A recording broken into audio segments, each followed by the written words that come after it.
Hey guys, in this video, I'm going to go over a common problem that a lot of you have. If TikTok tells you that you're following too fast.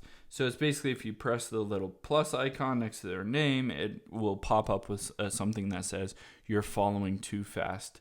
And what this is basically TikTok wants to prevent bots from coming in there and automatically following tons of people and then getting them to follow them back. It's a similar kind of thing that they have in Twitter and Instagram to prevent kind of abnormal behavior. So if they expect that you're kind of following people too fast, what they'll do is they'll kind of limit your account for a little bit.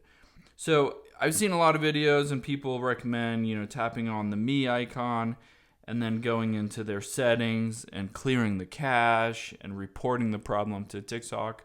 Ultimately, none of these work. I guarantee don't waste your time trying those, because ultimately it's an algorithm that determines whether you've kind of had abnormal behavior and then when to alleviate or kind of release your account.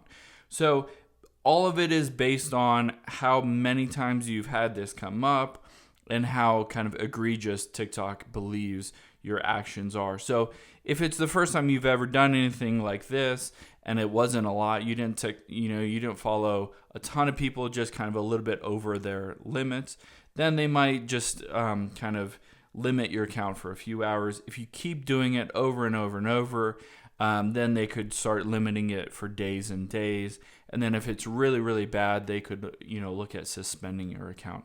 So ultimately, the only thing that you can do here is just to wait until the algorithm has decided to kind of alleviate your limits. So that's it.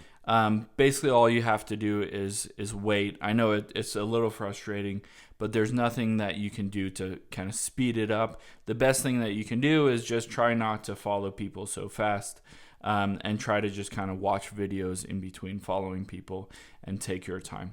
So that's it. Hope this was helpful. Let us know if you have any questions in the comments below, and make sure to like this video. Thanks.